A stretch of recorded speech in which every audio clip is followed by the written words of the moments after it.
Seperti saya ingat kita semua maklum bahawa jangkitan dengan virus Zika telah merebak dengan pantas ke beberapa buah negara di rantau Amerika, dan pada masa ini ada 26 buah negara yang melaporkan kes Zika ini. Dahulu pada 1 hari bulan Februari, WHO telah mengisytiharkan bahawa jangkitan virus ini ialah satu public health emergency of international concern.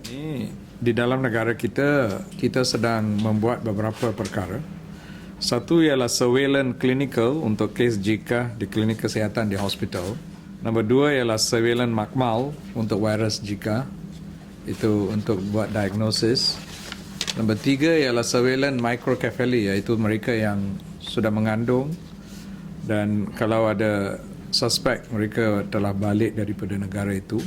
Dan selepas itu, selain daripada itu, tindakan pencegahan dan kawalan oleh pejabat kesihatan daerah dan Jabatan Kesihatan Negeri, kesiapan di dalam pintu masuk antarabangsa negara.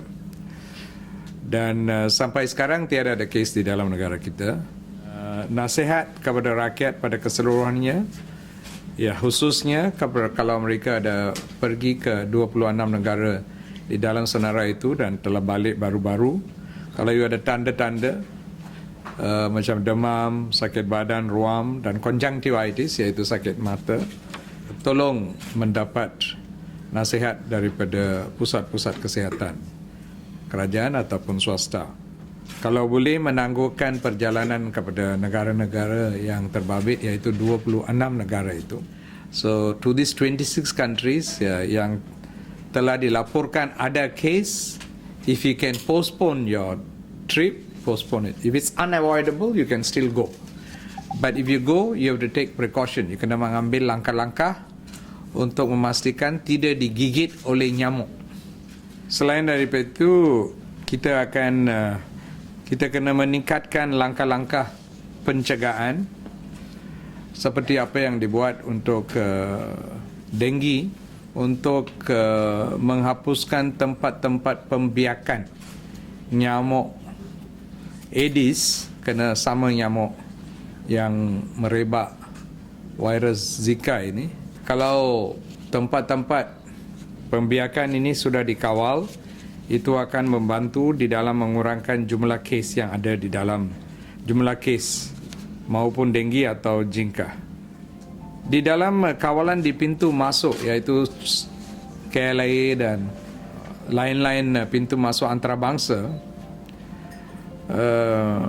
memang kita ada langkah-langkah untuk mengesan mereka yang ada penyakit.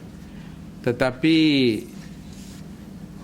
the temperature scanning device yang kita ada itu mungkin tak berapa guna di dalam keadaan ini, kerana 80% daripada mereka yang ada virus ini di dalam badan mereka tiada ada simptom-simptom yang bagi teruk. So mungkin mereka tak ada demam.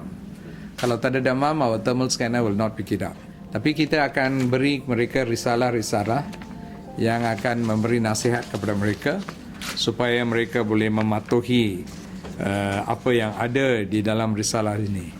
So ini ialah sebahagian daripada langkah-langkah yang akan dilaksanakan oleh kerajaan di dalam usaha menghadapi situasi penyakit Zika virus ini. Di negara kita pada masa sekarang, masalah yang lebih tinggi ialah isu denggi. Dan semua tumpuan kena dibuat untuk mengawal denggi. Dan kalau kita sudah berjaya di dalam kawalan denggi, kita pun sudah berjaya di dalam kawalan penyakit Zika virus. So tumpuan kena diberi kepada all the measures, khususnya PBT, kena kerjasama di dalam usaha ini. Mereka untuk mengurangkan tempat-tempat pembiakan nyamuk Aedes. Dan ini kerana ianya ialah vektor, dan vektor itu tiada, virus tidak boleh merebak. In the event that such cases happen in Malaysia, is the ministry ready, and do we have enough expertise to deal with Zika virus? Well, we have the capacity to diagnose it. Then the other thing is the treatment is symptomatic. Is symptomatic treatment, so that is not a major issue. The main problems associated with it, which is the development of microcephaly in women who are pregnant, means they develop children with small heads. That is something which we don't have a drug to stop it. So that is one unfortunate aspect of it. We don't have a medication against it. Apart that, we can monitor it. And there's another complication which has been reported, which is a kind of neural problem, neuritis, in inflammation of the nerves, which causes paralysis of the legs, hands, and sometimes even your respiratory system. That is why management is symptomatic, and we have got the facility and capacities to manage that. So we ask that this really general symptomatic management, we should be able to do it. Diagnostic capacity, we are developing, now IMR is able to do it now. We are trying to develop it in other centers because it's a very specific kind of test which we need to do called reverse transcriptase polymerase chain reaction, which cannot be done everywhere. So that facility we'll try to make it at least in the major hospitals, so the diagnosis can be done on suspected cases. Is there a need to relook the way how dengue is being handled as in the country, especially looking at the local councils in terms of fogging or cleanliness? Yes, of course, level of cleanliness, if it's good, means then our dengue cases will not be so high. The very fact that we still have a huge number of breeding spots indicates that we have allowed such breeding spots to be there, although I've been sending consistent messages against it all this time. The bulk of the responsibility of maintaining this cleanliness is, of course, in the local councils and individuals. So they probably have to be consistent. For example, towards the end of last year, we started this campaign on abandoned land, abandoned lots, and trying to sort of clear it up, you know. So we identified, I think, 160 over lots throughout the country which were abandoned. And we were supposed to go and clean all of that. And in many places it was done because we had scheduled, the local councils, our health authorities worked together, we cleaned it up. But now the areas we clean has grown back again. But there's no continuity in making sure that it is maintained. So unless they do that, then we won't have the results. So this focus is given. The empty lots is one risk, construction sites another risk, abandoned cars in a lot of yards which we see in risk. Then of course the other things which are housed in the normal household, you know, containers which contribute to it. All this. In terms of our side, we are doing what we call larvicidal fogging. That means we are spraying medications to kill the Aedes larva. Not so much the fogging. The fogging kills the adult. The larvicidal spraying kills the larva.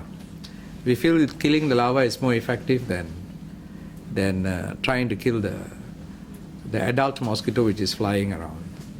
So that is continuously being done, including some other special techniques of this larvicidal spraying. We use various types of chemicals to make sure that we can actually reduce the population of Aedes larvae in this country. The thermal scanners have already been deployed at the entry points. They've always been there. We have always used it for MERS-CoV and all those things. It has been there, H1N1. So you will see it in KLA. You might not notice it's there, but whenever we got fever, it will actually identify it that by a color change. Then, so it's always been there. It's a continuous process. So, but what I'm trying to say is, although it's there, it might not be very useful in this particular process because the disease per se doesn't manifest with high fever. You will, if you rely purely on thermal scanner, you'll miss bulk of the cases. Sir, if it doesn't manifest into high fever, then how do we know what we have? You might not know, dear. until it's too late? Unless you have a suspicion. That's why we say that if you are returning from the country, if you have concerns, then you have to seek medical advice. For example, I'll give you a scenario. A lady comes here, and maybe she wants to conceive very soon, and she's concerned, she can seek medical advice. We might be able to do a test for the virus, whether it's present or not. And then if it's present, we'll advise her, maybe you postpone your pregnancy for a period of time. You know, that kind of advice we can give. So that's why they need to engage. Otherwise, you'll be asymptomatic. You'll be asymptomatic, right? Ada yang mengatakan virus Zika ni macam terdapat di Dallas, US, dia bukan saja berjangkit melalui di nyamuk tetapi juga berjangkit melalui hubungan kelamin. Jadi komen Datuk Seri. Dr. Lokman will answer that question. Memang terdapat laporan sedemikian, tapi semua laporan ini adalah satu kes. Jadi sejauh mana keberkesanan proses pemilihan tu, kita perlu lebih banyak bukti lah. Jadi kalau nasihat umum kita kata cuma ambil berhati-hati lah. Jadi kalau kita ada gejala-gejala penyakit tu, then take precaution lah. Sorry, Datuk Sri, you were mentioning about how its effects on pregnancy, and would the government revise or look back to the policies and laws surrounding abortions, perhaps? That's a very sensitive issue. So, at the present moment, our general policy on this is, if a pregnancy has got serious effects on the life of the mother, then the doctor can prescribe a situation, therapeutic abortion can be done. So that policy doesn't change from that. So at the present moment, I think we will be more inclined towards prevention rather than in the direction of going on an abortion, because it's a very tricky and sensitive issue which involves so many other aspects apart from medicine and health. Okay? So these 26 countries which are affected is where we are saying if you can avoid, you don't go. But you can't avoid, you can go. Because WHO didn't order restrictions to travel. That means they say you can still travel but take precautions. So that's the recommendation of WHO. We are just telling people that if it's something avoidable, something which is you are going on a holiday, if you can choose another country, you can, just for the period of time till this thing gets settled. Okay? Thank you.